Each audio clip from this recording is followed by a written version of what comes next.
Hey, what's up, y'all? Hold on, let me take the sunnies off. I want to thank you, Eye to Eye, for checking out Sway's Universe. And I appreciate it. We got so many videos we want you to see, so push that notification button for me. Do it now and enjoy the video. Peace. This is Sway. Sway. Sway. Sway. In the morning. In the morning. In the morning. Don't shake your body.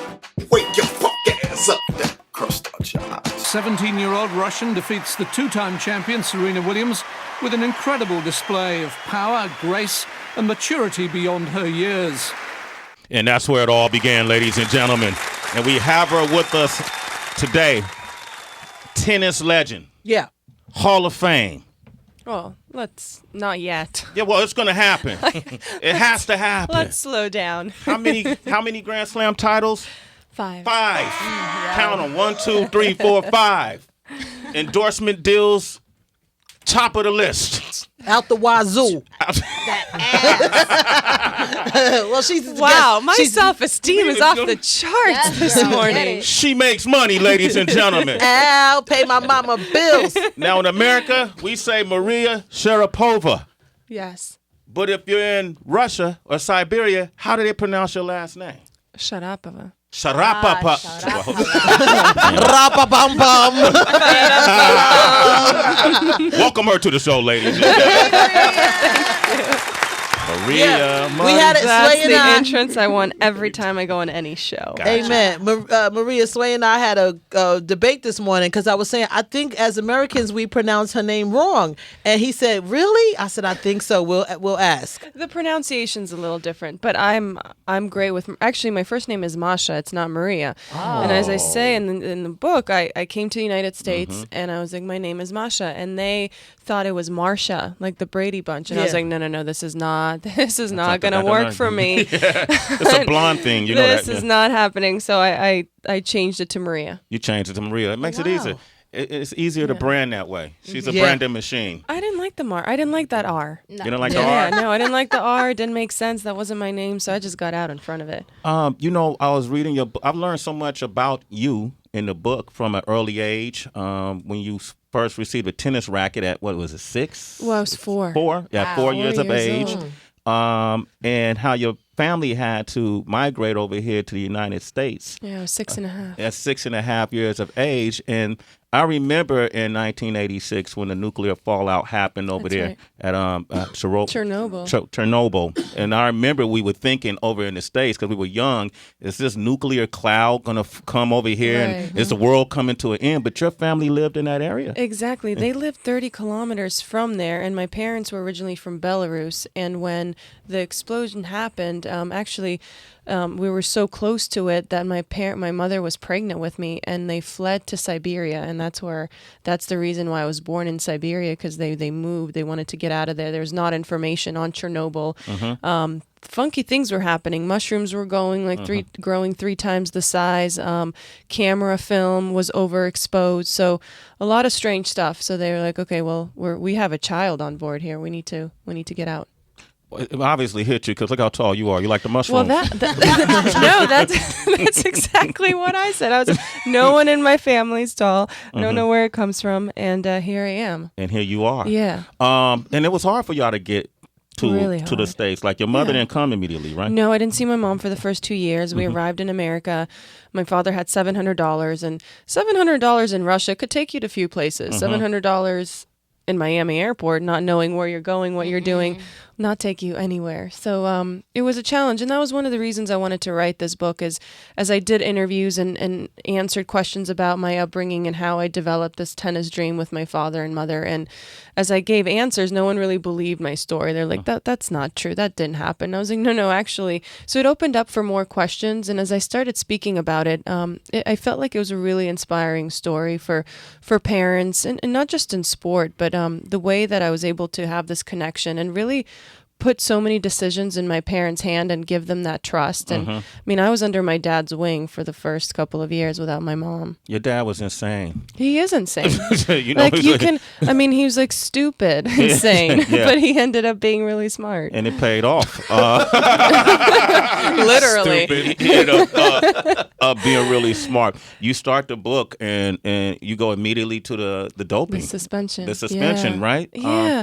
I mean, I had to. I wanted to be open about it, as I'd been from the very beginning. It was, from an athlete's perspective, it was one of the toughest things that I had to go through. And I feel like sharing that feeling that I had and the vulnerability that I had to carry myself with. And for someone that's so strong and like mentally tough and have always, I mean, at 6'2", like, you know, passionate about what she does, it felt really small. For one of the first few times in my life where I didn't want to write, I didn't want to continue writing the book. It took a long time to put those words onto paper. And I felt that was important. It's part of my journey. It's part of the reason why my book is called Unstoppable, because I've had this mentality from a very young age that no matter what is thrown at you, there's going to be roadblocks and you have to overcome them, and you can. You didn't.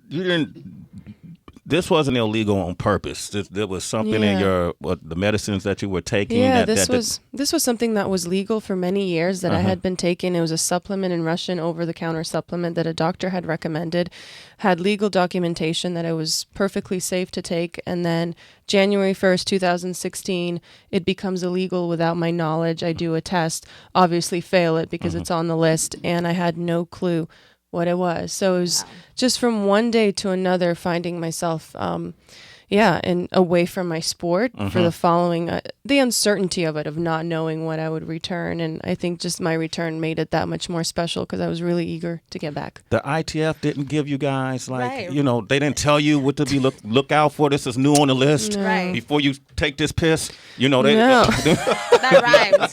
that's in your system. You It's know, no. nice to be able to laugh about it now that I'm on the other side of it. But yeah, those are the things, you know, those were the questions. But look, I take full responsibility from it, and I did from the very beginning. You can't blame anyone but yourself. You know, when I read this book, first of all, I want to say thank you, because I always wonder what happened in the locker rooms at these big Grand Slams, and you know, and how do these girls walk out or these guys walk out, and they all seem so friendly, and this is one of the most competitive especially sports. in an individual sport, so yeah. not in a team environment where we all share the same locker room from the beginning to the end. I mean, and you're just about as you're about to go on the court, you can be locker room mates with someone that you're facing in a semifinal or final of a Grand Slam. So yeah.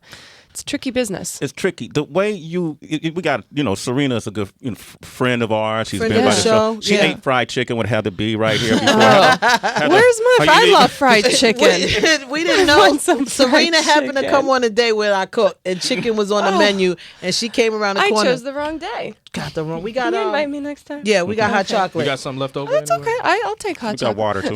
and mac and cheese. And for us, so the Williams sisters in this Yes. story, the family as a whole, the hardships that they faced, the struggles Incredible that Their father. their fathers, just like your Yeah. father, Exactly. like them coming from Compton, I'm from the West Coast, Right. what they mean to Black America. Yeah. You know, these are iconic figures that have empowered and uplifted a lot of folks. Yes. So when I read some of the antics that were taking place in the Yeah. locker room that you Right. were describing from Serena, Right. it almost reads like it makes her seem petty. By the way, what you wrote, and Right. it feels unbelievable. Right. What did you want to get across with? Right. You know, like one of the stories you told about you were about to play a match, 45 minutes is Wimbledon. Yeah. And then Serena came She to you. congratulated on my engagement with showing me a ring of her own. And I was like, Yeah. wait a second, I'm about to play a match. Well, where are we friends? Yeah. I don't know. But y'all were never friends. Y'all didn't talk prior to No, that. so Okay. and that's that's kind of, those are the questions that I ask in the book. It's almost like we almost started. I mean, I personally started this rivalry from a young age, witnessing and worshiping Serena and Venus practicing at this tennis academy in Florida as a 13-year-old girl with hundreds of kids next to me, and she was already a Grand Slam champion with her sister.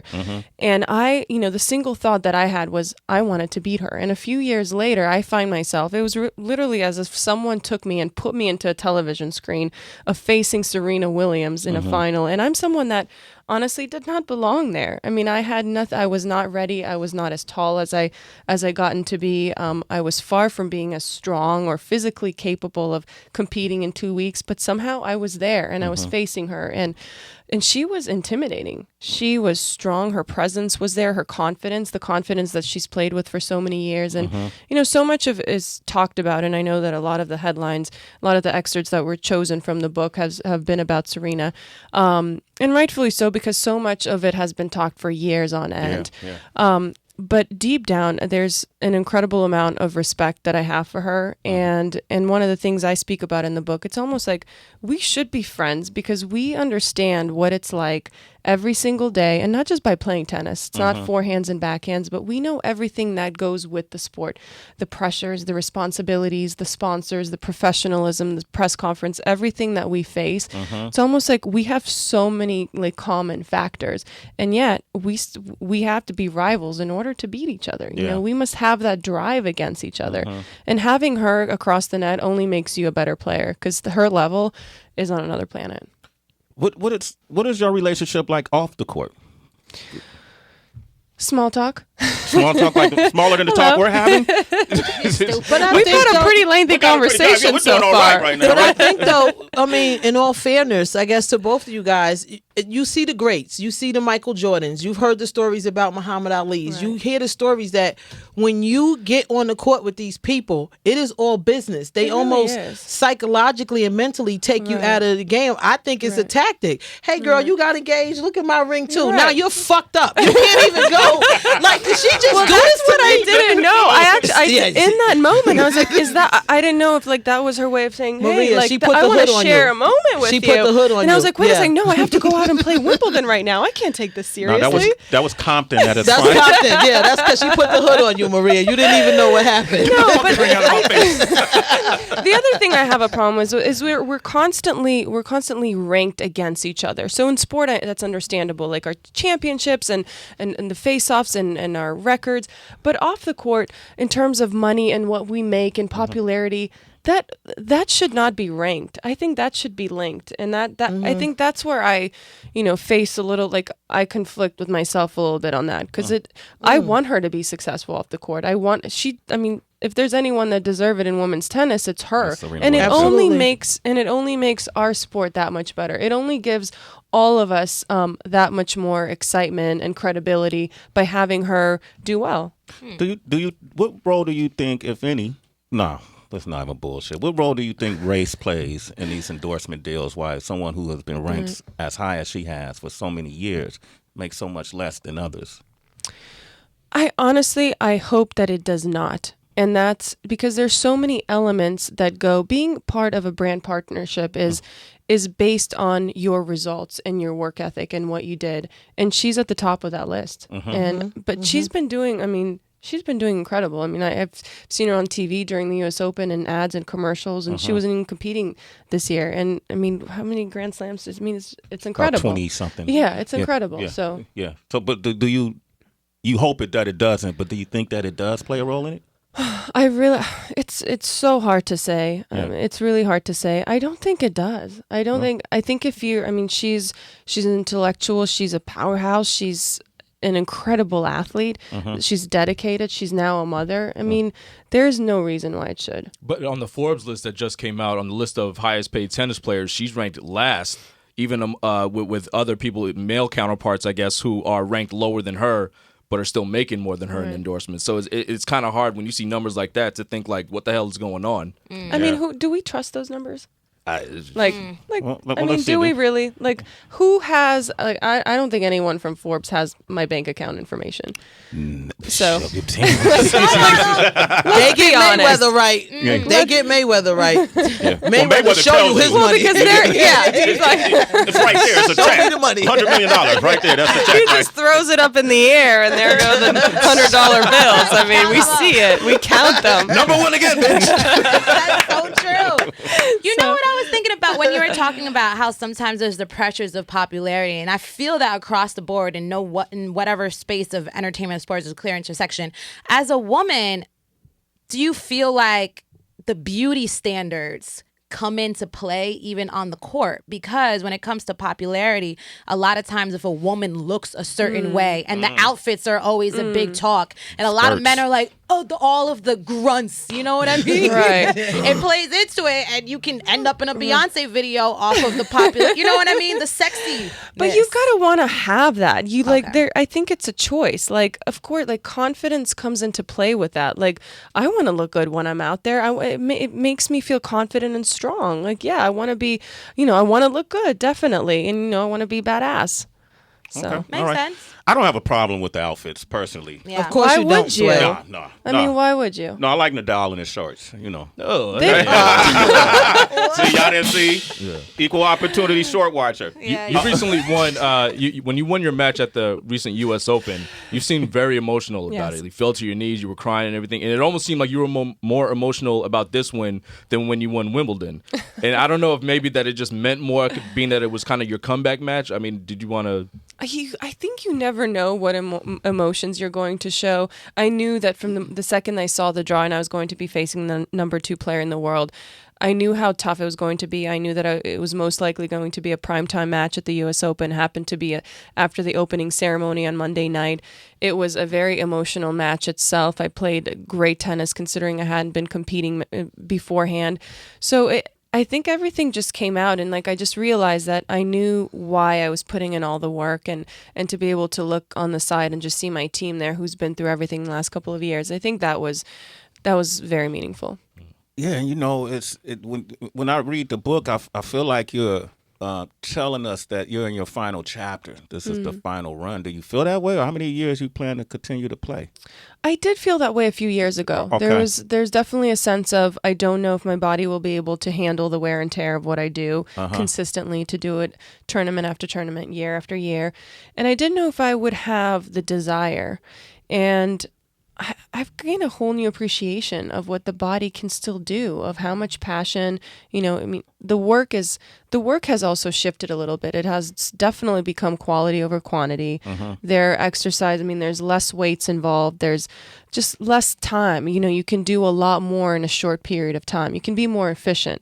So I think with that way of training, it makes a career longer. Maria Sharapova, or the correct pronunciation is Sharapova. Shut up, Popova. Shut up, Popova. Right? No. Y'all know what I'm saying, man. Come on, the book is unstoppable. My life so far. Mike Muse. Yeah, hey Maria. First of all, congratulations on such an incredible, stellar career. Thank you. Cheers to being so vulnerable in the Thank book you. and really opening up. I kind of want to go back to the question though about race, just because tennis is such an interesting sport altogether in sense of class. Right. We all know tennis is a class sport in terms of economics, the 1% life. So I'm curious on what your thoughts are about that. And also, too, in the sense of what the Williams sisters had to go through as being 2 black women, as Tracy G mentioned, didn't fit the beauty standards, Right. especially at the young age they entered tennis in, Right. and the backlash they had to face in the Wimbledon locker rooms, and A the lot. backlash they had to hear from the Yeah. fans in California when they were in the tournament, and being called names and being taunted Yeah. before going out into the court.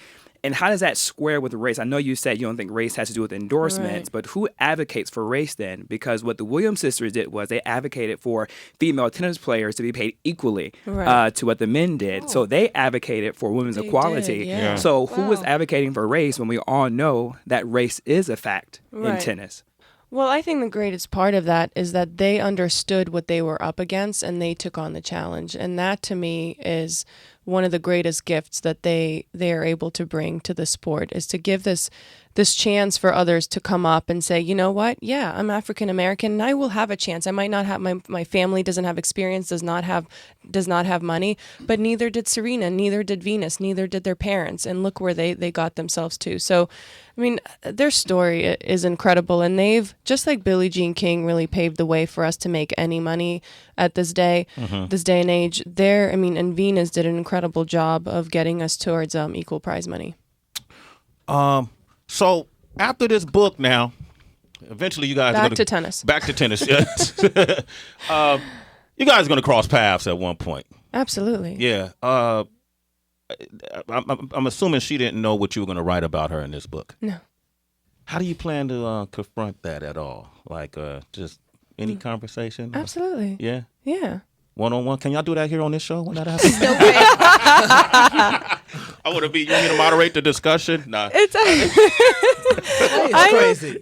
It will, trust me, it won't be that big of a deal. Yeah, but having written this book now and exposing and opening yourself up so much, do you feel relieved? How does it feel to be at this point? It does. I mean, I don't know if relief is the right word. I felt like it was the right time and a right time in my career. I mean, I grew up being in the spotlight for a very long period of time. I definitely think I put horse blinders on. I was very isolated from, I mean, I was always around older kids. So it was a very lonely upbringing as well. I mean, I was an only child. I didn't have siblings, didn't have many friends, and all I was doing was playing tennis. And through this period of time, I mean, I certainly learned like this element of vulnerability and opening up and not just being so enclosed. And so I'm really proud that I was able to showcase that in the book.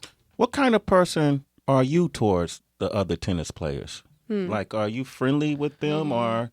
I feel I'm not best friends with them, but I am very respectful of them because I understand better than anyone in that locker room or anyone on those courts what it takes to get to where they are. Would now I'm just throwing this out there. Would you be considered like what's the word? Petty to like, have you heard that about yourself? Like people's perception of you? Oh man, she's or hard, intimidating. You know, she's a bitch. I can you know? see how. I definitely. She's a bitch. No, just kidding. I'm sure that's been said quite a few times. I can see how. I definitely can see how that happens because when I get to the courts, and, you know, I have my bag and I'm wearing my hat and my hoodie. This is my office. Like, that's my workplace. And I'm laser focused. And I've had that. I mean, I think it's that mentality that whatever, I just have that tunnel vision. And that's how I go. And when I leave the courts, I got friends, family, jokes, fun. Like, when I get to my office, I close the door and that's me. That's you. Yeah. Okay. All right. Well, when you're done with tennis, when you do retire, is it important that you leave changing people's perception about the whole doping thing? Like, make sure that they remember you for the accomplishments rather than that little asterisk where you were suspended. I think the only way I can do that is keep continuing being committed to what I do and keep performing, and that's what I love to do. And so, I mean, that of course there's an element of that question, but I've won 5 Grand Slams. Did it at 17 years old. Hello. Let them know. Remember my name? Bragging rights. Hello. Well, really, really interesting book. Thank you. You know, you really opened up the world of tennis to a lot of us who are just onlookers. You know, they make all that damn money and they girls still got to share one locker room. That's I don't understand this. Come on, tennis, get y'all shit together. Well, it makes for a good book. Yeah, it makes for a good book. And when that conversation, well, you know that Serena conversation is gonna happen. Yeah. Should I tape it for you guys? Would you? Sway. I'm dead ass serious. Maria Sharapova. Thank you for coming having through. me on. It was fun. Absolutely. Come Thank back you. anytime. We're going to play this song in dedication to you. Maria. It's Sway in the morning, only on Shea 45.